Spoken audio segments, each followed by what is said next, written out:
shumë e rëndësishme ta theksojmë. Pra ne nuk po rrisim thjesht kapacitetet tona gjeneruese, po i rrisim ato me energji green, e cila është e ardhmja e gjithë botës. Dhe të dy këto burime, fotovoltaike dhe eolike që ju përmendët, janë burime të cilat ne kemi filluar me intensitet shumë të lartë.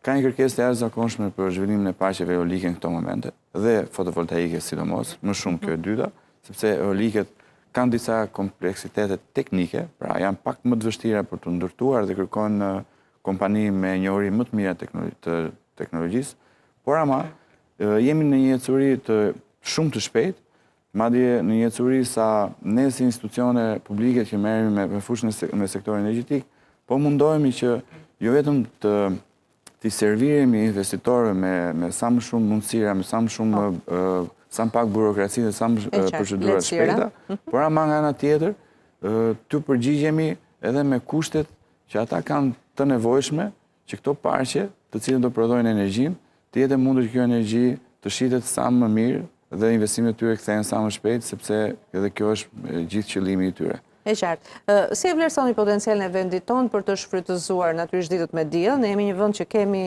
shumicën e vitit ditë me diell, por edhe erën. Dhe a ka vende të caktuara që mund të besohet investimi për të shfrytëzuar si energjinë diellore, ashtu edhe erën? Dhe ne si vend duhet ta them që jemi nga vendet me burime natyrore më të mira në rajon. Të bekuar jemi. Jemi të bekuar. Ai sa nuk e imagjinon dot. Unë kam disa vite që punoj në sektorin energjetik, kam pas kontakte me shumë ekspertë ndryshëm dhe çdo vit dëgjoj që Shqipëria, çdo vit kuptoj që Shqipëria i ka oportunitete dhe mundësi të jashtëzakonshme në sektorin energjetik.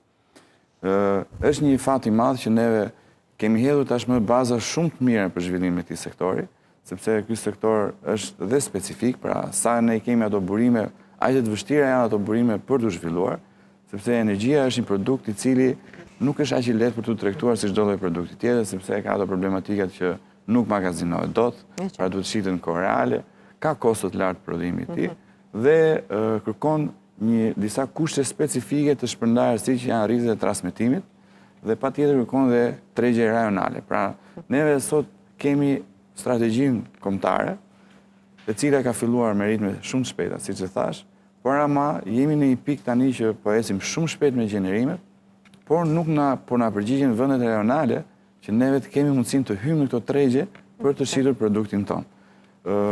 Ka një moment shumë të rëndësishëm që kemi tani interes jo vetëm të investitorëve të vegjël dhe të mesëm në investimin në sektorin energjetik, por sot kemi dhe investitorë shumë të rëndësishëm që po shikojnë mundësinë e investimit me investime me kostot mbi 1 miliard euro për të investuar në energji në Shqipëri, pikërisht sepse kanë parë këto oportunitete, dhe ata janë të ftohtë në gjykimin e tyre, nuk gjykojnë nëse nuk kanë interes, por ama patjetër që kemi dhe sfida përpara, sepse siç e thash është një produkt i cili kërkon zhvillim jo vetëm brenda Shqipërisë, por kërkon dhe zhvillim rajonal. E kuptoj. Flas për një objektiv të pavarësisë energjetike deri në 2030, thot Rama, do të kalojmë thot nga importues në eksportues. Sa e arritshme është kjo, çfarë hapash duhet ndërmarrë dhe ka një bazë reale kjo perspektivë që thot kryeministri? Po, patjetër është ajo 2030 madje është pak me rezervë, sepse ne mendojmë që të fillojmë që në 2029 të jemi një vend eksportues i energjisë elektrike. Kemi ecuri konkrete, pra ne sot kemi rritje kapaciteteve kryesisht në fotovoltaik, pra kemi rreth 500 megawatt të instaluar operative tashmë në fotovoltaik. Kemi në proces ndërtimi edhe 500 megawatt të tjera në fotovoltaik. Kemi 120 megawatt në eolik, pra kapacitetet e reja kanë filluar po ndërtohen.